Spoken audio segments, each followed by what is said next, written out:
if I ever have children, I ain't gonna be like this. I remember saying those things in regards to my parents, and especially my stepfather.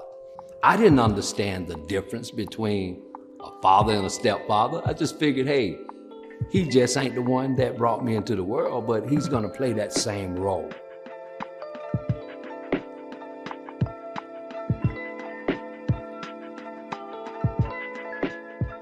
Every child wants their own dad. I had a stepsister who always, I'm gonna tell my daddy.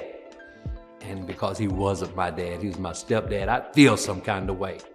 I want my dad. But that was always something that really bothered me.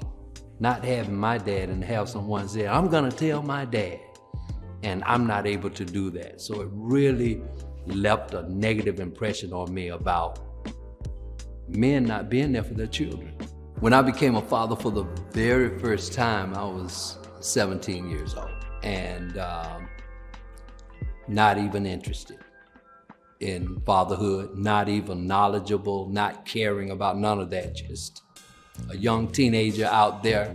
I had another son, and I'm still pretty much undeveloped and immature, not really thinking about responsible fatherhood. And then my then girlfriend tells me I'm pregnant. We get to the hospital, I see this baby. This baby is so beautiful. I just start crying. My then girlfriend said, you just started bawling. My daddy wasn't there. So I've got to do everything that I can to make sure that I'm there for this child. I had to change a lot of things about the way I moved, the drinking, the smoking, the womanizing, the riotous lifestyle. Inch by inch, it was a cinch. It wasn't overnight. And there are casualties along the way. My stepchildren, they were all casualties of my underdevelopment. I came into that relationship not married with their mother. She already had 3 children. And here I am coming in to be over them. And I'm not developed enough to be able to give fruitful and productive and good advice.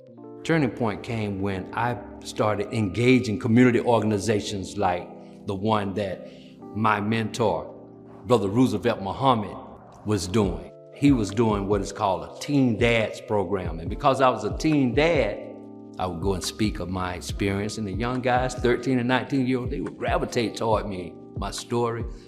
Can you bring Mr. Root back here? And I started loving the work. Everywhere I go, every program I was a part of, every jewel that I found, I'll put it in my toolbox. And I began to read through it and began to use it. My life began to change. My children began to respond differently. My wife fell in love with me again.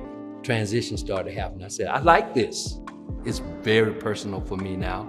And I seek to bring the positive benefits of that experience into the work that I do today to help the families that I serve, because the blended family is pretty much the new norm. I get to contribute to people's well-being. It's unbelievable. But at the same time, it's bigger than me. It ain't about me. Individuals die. Legacies and families live on.